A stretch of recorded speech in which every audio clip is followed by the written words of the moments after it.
পৃথিৱীত জন্মা আন প্ৰতিজনৰ দৰেই গেলিলিও আকাশখনলৈ চাই বিস্ময়াভিভূত হৈছিল। যদিহে তেওঁ চন্দ্ৰটো আৰু আকাশৰ তৰাবোৰ অধিক ভালদৰে চাব পাৰিলেহেঁতেন।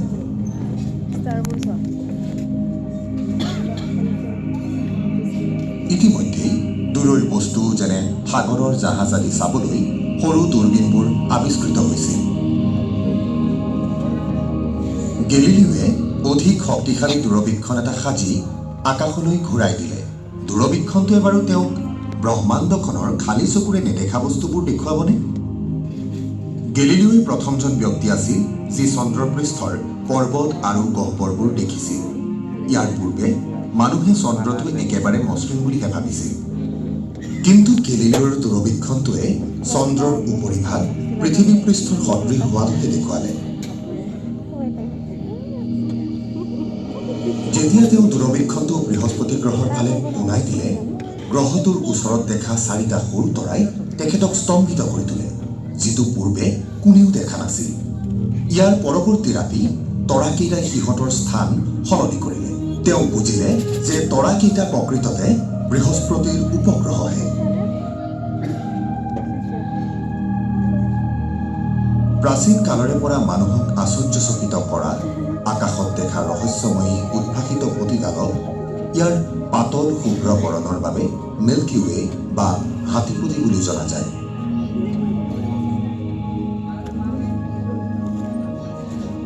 হয়তো গেলিলিওৱে ইয়াৰ প্ৰকৃত স্বৰূপ উদ্ঘাটন কৰিব পাৰিলেহেঁতেন। ই কথিত হৈছে দূৰবীক্ষণৰ অবিহনে নেদেখা অগণন অস্পষ্ট তাৰকাৰ সমষ্টিৰে। গেলিলিওৱে সেইবোৰ আমাৰ সূৰ্যটোৰ দৰেই একো একোটা বুলি উপলব্ধি কৰিছিল, যিবোৰ অতিশয় দূৰৈত অৱস্থিত। বৰ্তমান আমি গেলিলিওৰ দূৰবীক্ষণটোতকৈও কেইবা হাজাৰ গুণ দূৰলৈ চাব পৰা দূৰবীক্ষণ যন্ত্ৰ সাজি উলিয়াইছো। এই ছবিখন এটা খুব প্ৰসিদ্ধ দূৰবীক্ষণৰে তোলা। অৱশ্যে পৃথিৱীত নাই, ই আছে মহাকাশত, য'ত দৃশ্যসমূহ ডাৱৰ, প্ৰদূষণ বা বায়ুমণ্ডলৰ দ্বাৰা বাধাপ্ৰাপ্ত নহয়। হাবল মহাকাশ দূৰবীক্ষণৰ সহায়ত আমি ব্ৰহ্মাণ্ডখনৰ শ্বাসৰুদ্ধকাৰী ঘটনাবোৰ দেখিছো।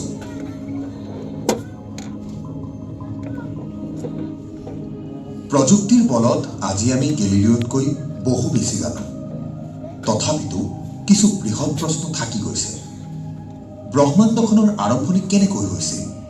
ই কিহেৰে গঠিত? ই কিমান বিশাল? ইয়াত কিমান সংখ্যক নক্ষত্ৰ আছে? ব্ৰহ্মাণ্ডখনৰ ভৱিষ্যতনো কি?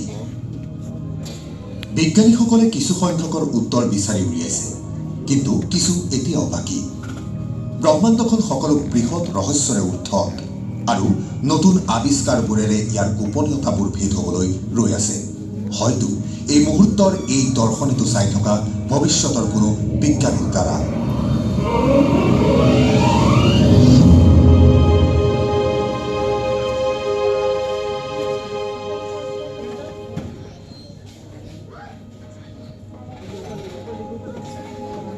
ই অতিশয় বিশাল, সকলো দিশতে আমি ঢুকি পাব পৰা দূৰত্বলৈ বিস্তৃত। ই হ'ল তিক্ত চেঁচা আৰু উগ্ৰ জ্বলন্ত এখন ঠাই।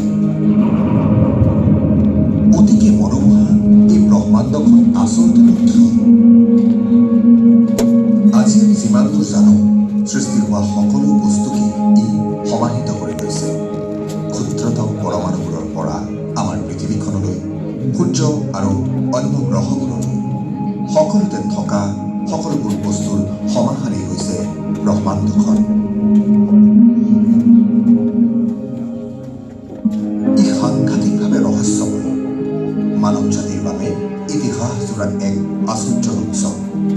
পিছলৈ কিছুসংখ্যক মহামনীষীয়ে ব্ৰহ্মাণ্ডখনৰ প্ৰকৃতি সম্বন্ধে মতবাদ আগবঢ়াইছিল, যি ইয়াৰ পূৰ্বৱৰ্তী ধাৰণাবোৰতকৈ অধিক উপযোগী আছিল।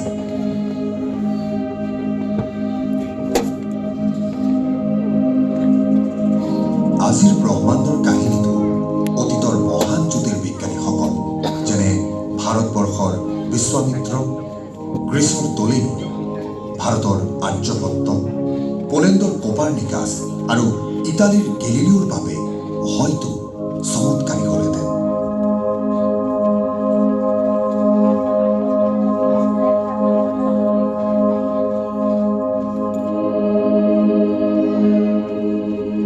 ব্ৰহ্মাণ্ডখন প্ৰকৃততে কেনেকৈনো আহিল?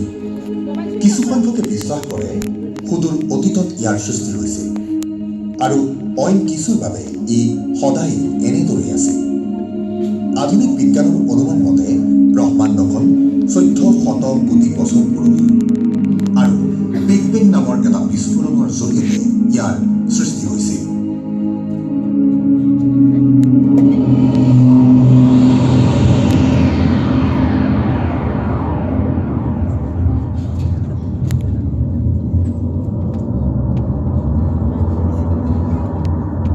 এই মতবাদ অনুসৰি ব্ৰহ্মাণ্ডৰ সমস্ত পদাৰ্থ পূৰ্বতে মাৰ্বল এটাৰ সমান আকাৰত সংকুচিত হৈ আছিল। তাৎক্ষণিকভাৱে কোনো অজান কাৰণত ই বিস্ফোৰিত হৈ অকল্পনীয়ভাৱে উত্তপ্ত এখন ব্ৰহ্মাণ্ডলৈ ৰূপান্তৰিত হ'ল আৰু প্ৰসাৰিত হৈ লাহে লাহে চেঁচা হ'বলৈ ধৰিলে।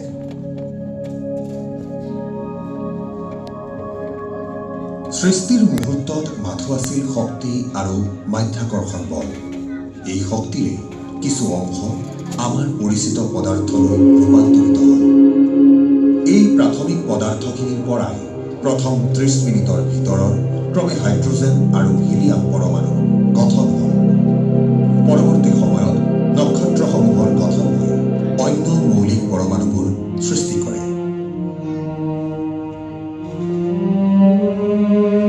কেঁচুৱা অৱস্থাৰ পৰা কেইবালাখ বছৰলৈ প্ৰসাৰিত আৰু চেঁচা হৈ ব্ৰহ্মাণ্ডখনে প্ৰাক শৈশৱকালত উপনীত হৈছিল। বহু আকৰ্ষণীয় ঘটনাৰ সূত্ৰপাত হ'বলৈ লৈছিল। মাধ্যাকৰ্ষণৰ প্ৰভাৱত পদাৰ্থবোৰ অ'ত ত'ত সিঁচৰতি বৃহদাকাৰ থোপ হ'বলৈ ধৰিলে।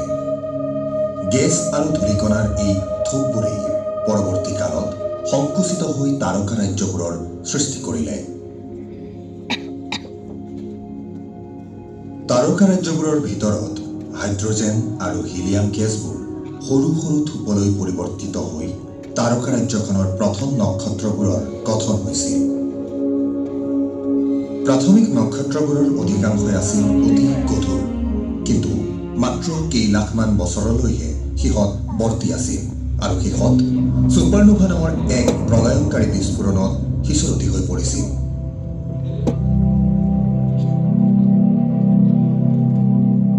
আচৰিত যে জীৱ সৃষ্টিৰ প্ৰয়োজনীয় মৌলিক পদাৰ্থসমূহ এই গধুৰ নক্ষত্ৰবোৰৰ উত্তপ্ত কেন্দ্ৰভাগতে উৎপাদিত হৈছিল। যেতিয়া সিহঁত বিস্ফোৰিত হৈছিল, পদাৰ্থবোৰ অত্যন্ত চেঁচা আন্তঃনাক্ষত্ৰিক মহাকাশলৈ সিঁচৰতি হৈ পৰিছিল। এই ছুপাৰনোভাবোৰৰ বিস্ফোৰণে নতুন নক্ষত্ৰবোৰৰ সৃষ্টিৰ পাতনি মেলিছিল। এবিধ দ্বিতীয় প্ৰজন্মৰ।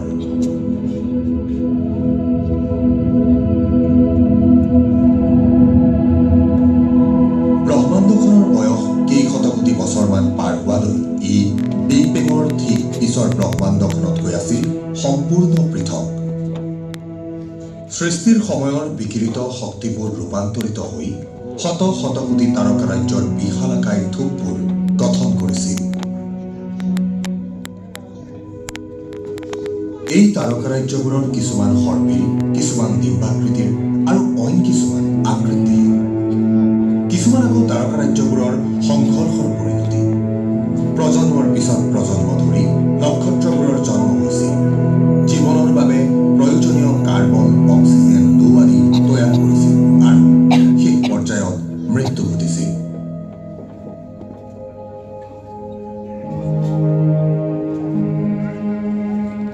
কেইবা শতকোটি বছৰ নিৰন্তৰ প্ৰসাৰিত হৈ ব্ৰহ্মাণ্ডখন বিস্তাৰিত কম ঘনত্বৰ অত্যাধিক চেঁচা ঠাই হৈ পৰিছিল।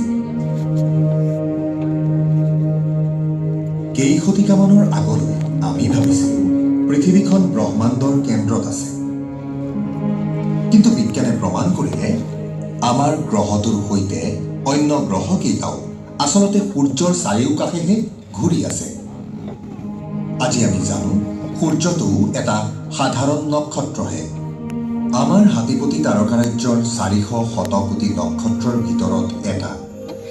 আনহাতে যদিও আমাৰ তাৰকাৰাজ্যখন শত সহস্ৰ তাৰকাৰে পৰিপূৰ্ণ, ইও তেনেই নগণ্য হৈ পৰে যেতিয়া আমি ব্ৰহ্মাণ্ডত থকা শত শত কোটি তাৰকাৰাজ্যবোৰলৈ চাওঁ। আমাৰ হাতীপতি তাৰকাৰাজ্যখন বিগ বেঙৰ 100 কোটি বছৰৰ পাছতেই সৃষ্টি হোৱা আৰু ইয়াৰ বয়স 13.2 কোটি বছৰ। ইয়াত থকা অতি বয়সীয়া নক্ষত্ৰবোৰ প্ৰায় 10 কোটি বছৰ পুৰণি, য'ত নেকি নৱাগতবোৰৰ বয়স মাত্ৰ কেইলাখমান বছৰহে। আজিও কিন্তু নতুন নক্ষত্ৰৰ জন্ম হৈয়ে আছে।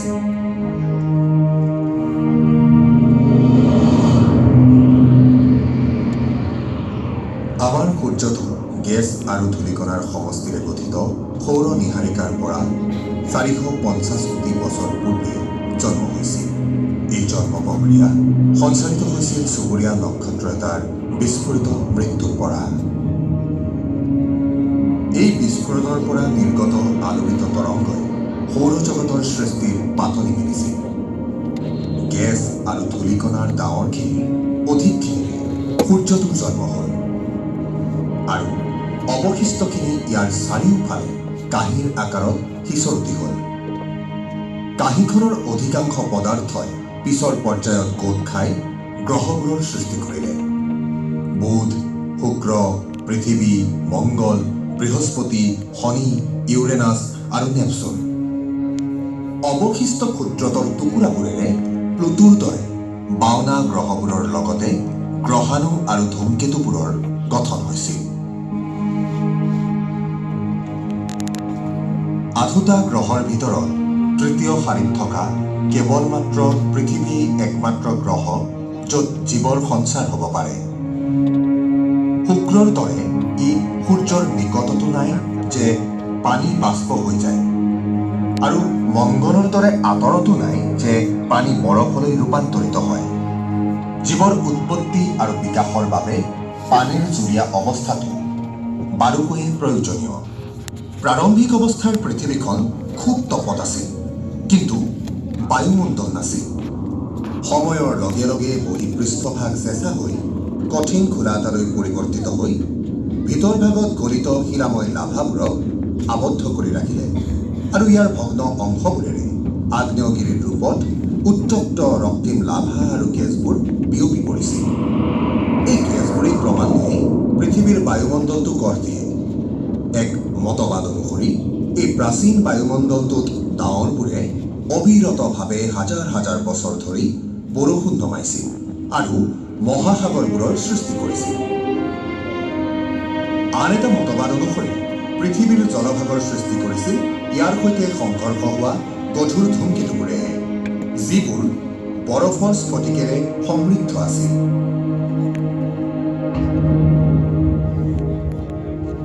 আপুনি যদি মহাকাশৰ পৰা আমাৰ গ্ৰহটোৰ জন্মলগ্নটো চাবলৈ সমৰ্থ হ'লহেঁতেন, তেনেহ'লে দৃশ্যৰাজি এনেধৰণৰ হ'লহেঁতেন। প্ৰায় 450 কোটি বছৰৰ পূৰ্বতে সৌৰজগতখন সংকুচিত হ'বলৈ আৰম্ভ কৰিছিল আৰু কেইবা কোটিমান বছৰৰ ভিতৰতে পৃথিৱীখনৰ আৱিৰ্ভাৱ হৈছিল। পৰৱৰ্তী 30 কোটি বছৰৰ ভিতৰত পৃথিৱীখনৰ বায়ুমণ্ডলটো আৰু মহাসাগৰবোৰৰ গঠন হ'ল। অতিৰিক্ত 50 কোটি বছৰ পাৰ হোৱাতহে ব্লু গ্ৰীণ এলজিৰ দৰে প্ৰাক প্ৰাথমিক জীৱনে পাতনি মেলে। পিছৰ 50 কোটি বছৰত বেক্টেৰিয়া আৰু সাধাৰণ তৃণজাতীয় গছবোৰে ভুমুকি মাৰিলে। আগন্তুক 100 কোটি বছৰৰো অধিক সময়কালত প্ৰথমে জলভাগত, পিছৰ পৰ্যায়ত স্থলভাগত জটিলৰ পৰা জটিলতৰ জীৱবোৰৰ সৃষ্টি হ'বলৈ ধৰিছিল। প্ৰায় 20 কোটিমান বছৰৰ আগেয়ে দৈত্যকায় ডাইনছৰবোৰে পৃথিৱীত ৰাজত্ব আৰম্ভ কৰিলে আৰু প্ৰায় 7 কোটিমান বছৰৰ আগেয়ে নিঃশেষো হৈ গ'ল। হয়তো এয়া এটা বৃহৎ গ্ৰহাণুৰ সংঘৰ্ষত হোৱা জলবায়ু পৰিৱৰ্তনৰ পৰিণতি, যিয়ে স্তন্যপায়ী প্ৰাণীবোৰৰ বিৱৰ্তনৰ বাট মুকলি কৰি দিলে। মানুহেই হৈছে এই প্ৰাণীবোৰৰ ভিতৰত শ্ৰেষ্ঠ, যিয়ে প্ৰকৃতিকে আকাৰ দিবলৈ লৈছিল। আমাৰ পূৰ্বপুৰুষসকলে শিলৰ আহিলা তৈয়াৰ কৰাৰ লগতে জুইৰ ব্যৱহাৰ কৰিছিল আৰু খেতি বাতি কৰিবলৈ শিকিছিল। ভ্ৰমণকাৰী আৰু সংগ্ৰহকাৰীৰ পৰা আজি আমি স্থায়ী বাসিন্দা। জীৱন নিৰ্বাহটো সহজ হোৱাৰ লগে লগে মানুহে আকাশখনলৈ চাবলৈ অধিক সময় পালে। নিশাৰ আকাশখনলৈ চাই আমাৰ পূৰ্বপুৰুষসকলে তৰাবোৰৰ আকাৰ আৰু আকৃতিবোৰ কল্পনা কৰিবলৈ ল'লে, যিবোৰক আমি তৰামণ্ডল বুলি কওঁ। আজি আমি গোটেই আকাশখন সাঙুৰি সৰ্বমুঠ ৮৮টা তৰামণ্ডলক স্বীকৃতি দিছোঁ।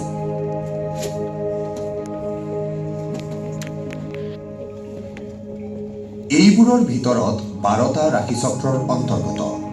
সন্মিলিতভাৱে ইহঁতে আকাশত এডাল পতিৰ সৃষ্টি কৰে। চন্দ্ৰ, সূৰ্য আৰু গ্ৰহবোৰে ৰাশিচক্ৰৰ এই পতিডালৰ ওপৰেৰে গতি কৰা যেন দেখা যায়।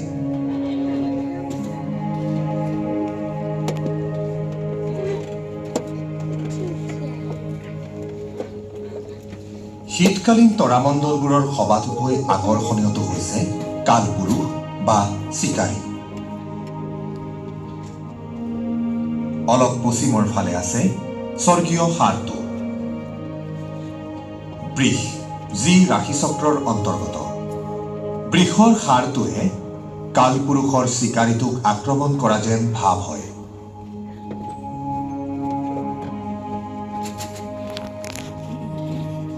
উজ্জ্বল গেৰুৱা বৰণৰ ৰোহিণী নামৰ নক্ষত্ৰটোৱে সাৰটোৰ চকুটো সূচাইছে।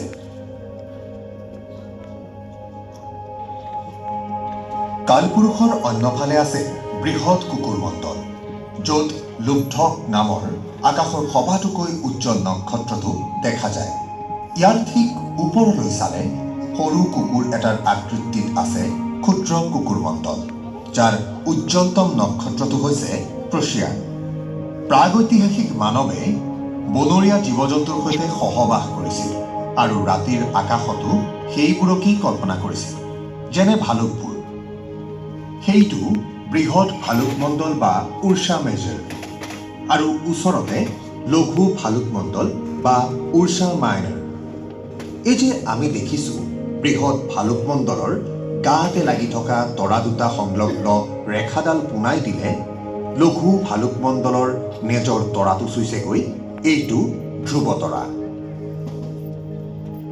ঠিক মূৰৰ ওপৰলৈ চালে আমি বিচাৰি পাওঁ ৰাশিচক্ৰৰ সিংহ ৰাশিটো। সন্মুখৰ ভৰিখনৰ ৰেগুলাৰ্ছ নামৰ নক্ষত্ৰটো প্ৰকৃততে ৪টা নক্ষত্ৰৰ সমষ্টি। টেনেবুলা নামৰ নেজডালত থকা নক্ষত্ৰটো যথেষ্ট কম বয়সীয়া। দক্ষিণ আকাশত আমি দেখা পাওঁ আৰ্গো নামৰ প্ৰাচীন জাহাজখন, যাক ভগাই লৈছোঁ আমি ৩টা নক্ষত্ৰমণ্ডলত। জাহাজখনৰ পালকেইখন, যাক আমি ভিলা, স্তান আৰু পাপিজ বুলি কওঁ। কাৰিনা নামেৰে পৰিচিত জাহাজখনৰ তলিভাগত থকা কানোপাছ নামৰ নক্ষত্ৰটো আকাশৰ দ্বিতীয় উজ্জ্বলতম নক্ষত্ৰ। আনকি দক্ষিণ গোলাৰ্ধৰ সাগৰসমূহত কানোপাছৰ আপেক্ষিক স্থিতিৰ সৈতে তুলনা কৰি দিক নিৰ্ণয় কৰা হয়। দিক নিৰ্ণয়ত সহায়কাৰী দক্ষিণ গোলাৰ্ধৰ আন এটা নক্ষত্ৰমণ্ডল হৈছে গণিতৰ পূৰণ চিহ্নটোৰ লেখীয়া ৪টা তৰাৰে গঠিত ক্ৰক্স, যাক চাউদাৰ্ণ ক্ৰছ বুলিও জনা যায়। ক্ৰক্সৰ কাষতে চেনচৌৰাছ নামৰ এটা বৃহৎ তৰামণ্ডল আছে।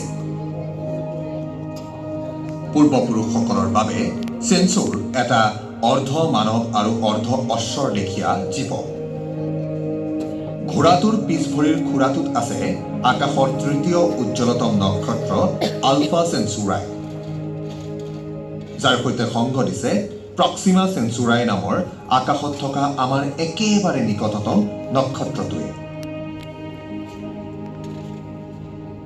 গৰখীয়াৰ আকৃতিৰ বৌটিছ নামৰ নক্ষত্ৰ মণ্ডলটোত আমি বিচাৰি পাওঁ আৰ্কচৌৰাছ নামৰ আকাশৰ চতুৰ্থ উজ্জ্বলতম নক্ষত্ৰটো।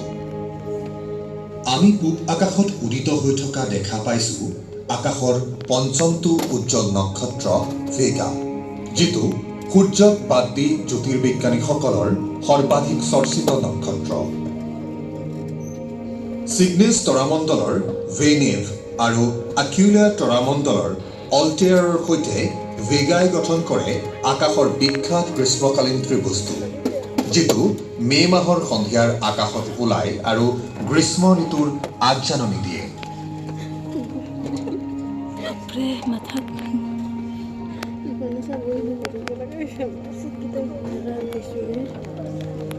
কোনো এক নিৰ্দিষ্ট সময়ত আপুনি খালী চকুৰে ৩,০০০ মান তৰা দেখা পাব পাৰে, যিবোৰৰ কেইটামান যথেষ্ট উজ্জ্বল, কিছু সংখ্যক নিষ্প্ৰভ আৰু বেছিভাগেই একেবাৰে অস্পষ্ট। ব্ৰহ্মাণ্ডৰ বিশালতাক ব্যক্ত কৰিবলৈ আমি আলোকবৰ্ষ শব্দটো ব্যৱহাৰ কৰোঁ, যিয়ে পোহৰে এবছৰত অতিক্ৰম কৰা দূৰত্বকে সূচায়। আমাৰ সৌৰজগতখন হাতীপুতি তাৰকা ৰাজ্যৰ কেন্দ্ৰৰ পৰা প্ৰায় ৩০,০০০ আলোকবৰ্ষ দূৰৈত অৱস্থিত। ২০ লক্ষ আলোকবৰ্ষ দূৰৈত থকা এণ্ড্ৰমেডা খালী চকুৰে দেখা পাব পৰা তাৰকা ৰাজ্য, আৰু ই সবাতোকৈ ওচৰত থকা এখন বৃহৎ তাৰকা ৰাজ্য। ইয়াক অতিক্ৰমী ব্ৰহ্মাণ্ডখনত অন্য শত শত কোটি তাৰকা ৰাজ্য আছে, যিবোৰ মহাকাশত বহু শত কোটি আলোকবৰ্ষ বিয়পি আছে।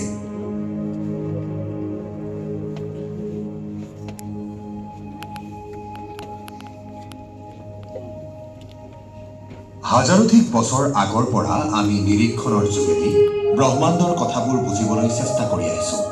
বৰ্তমান আমি এইবোৰ কৰিবলৈ ক্ৰমান্বয়ে অতি উন্নত দূৰবীক্ষণ আৰু কম্পিউটাৰৰ সহায় লওঁ আৰু ব্ৰহ্মাণ্ডখনৰ বিষয়ে এটা সম্যক ধাৰণা গঢ়িবলৈ চাওঁ।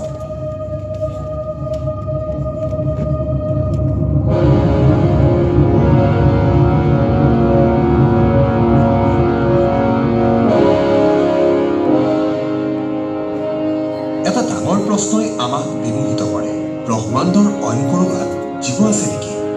কিছুসংখ্যক মহাকাশ নিৰীক্ষকে বহিঃগ্ৰহৰ জীৱনৰ বাবে নিৰন্তৰ অনুসন্ধান চলাইছে। শেহতীয়াভাৱে আমি গ্ৰহীয় প্ৰণালী থকা বহু তাৰকা মহাকাশত আৱিষ্কাৰ কৰিছোঁ। কিছুসংখ্যক জ্যোতিৰ্বিজ্ঞানীয়ে অনুমান কৰে যে ব্ৰহ্মাণ্ডৰ জীৱন প্ৰতিপালিত কৰিব পৰা শত শত কোটি স্থান থাকিব পাৰে, কিন্তু বৰ্তমানলৈ আমি ব্ৰহ্মাণ্ডৰ অন্য ক'তো জীৱনৰ সন্ধান লাভ কৰা নাই।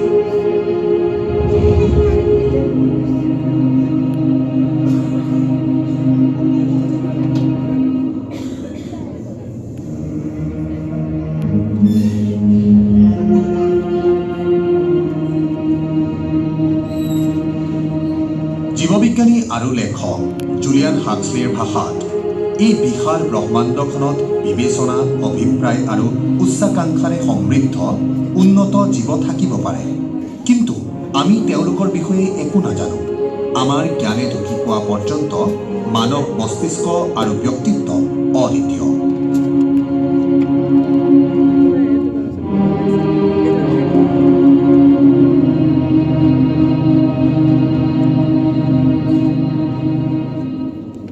হাক্সলিৰ মতে মানুহ সেই প্ৰক্ৰিয়াটোৰ বাস্তৱ ৰূপ যিয়ে মহাজগতলৈ চেতনা আনিছে আৰু ইয়াৰ যোগেদি মহাজগতখনে নিজকেই হৃদয়ংগম কৰিছে। হাক্সলিৰ কোৱা ধৰণে আমাক আঁতৰাই ব্ৰহ্মাণ্ডখনৰ অস্তিত্ব কল্পনাতীত। আমাৰ সন্মুখত উৎঘাটিত প্ৰতিটো বস্তু বা পৰিঘটনাৰ লগত আমি অনিচ্ছাকৃতভাৱে জড়িত। এখন অবিশ্বাস্যভাৱে বিশাল ব্ৰহ্মাণ্ডৰ আমি কিছুমান ক্ষুদ্ৰ অংশগ্ৰহণকাৰী। এটা প্ৰজাতি হিচাপে আমাৰ ভৱিষ্যত ব্ৰহ্মাণ্ডৰ ভৱিষ্যতৰ লগত একান্তভাৱে জড়িত।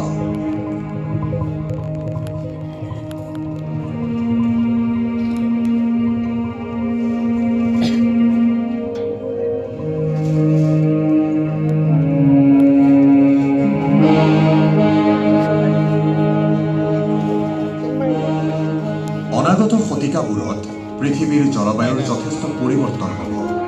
পৃথিৱীৰ খোলাটোৰ ওপৰত ভাহি থকা মহাদেশবোৰে ইখনে সিখনক খুন্দিয়াই প্ৰাচীন পৰ্বত পাহাৰবোৰ ধ্বংস কৰি নতুন সৃষ্টি কৰিব।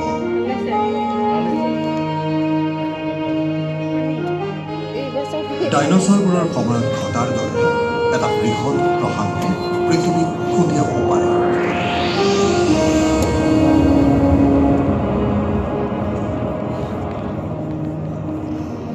আমাৰ চুবুৰীয়া কিছুসংখ্যক নক্ষত্ৰৰ মৃত্যু ঘটি নতুন কেতবোৰ নক্ষত্ৰৰ জন্ম হ'ব পাৰে।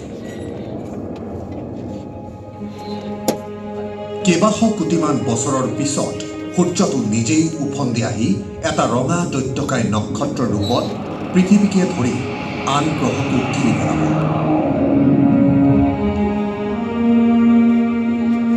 পূৰ্বতে কিছুসংখ্যক জ্যোতিৰ্বিজ্ঞানীয়ে মতবাদ আগবঢ়াইছিল যে প্ৰসাৰিত ব্ৰহ্মাণ্ডখনৰ গতি লাহে লাহে ধীৰ হৈ স্থিৰ হ'ব আৰু ওলোটাকৈ সংকুচিত হ'বলৈ ধৰিব।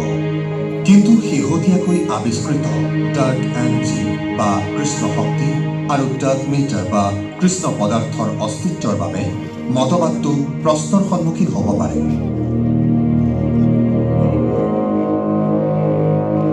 আমি এইটো নাজানো এইবোৰনো আচলতে কি, কিন্তু ব্ৰহ্মাণ্ডখনৰ অধিকাংশই যে এইবোৰৰেই গঠিত সেইটো আমাৰ জ্ঞাত।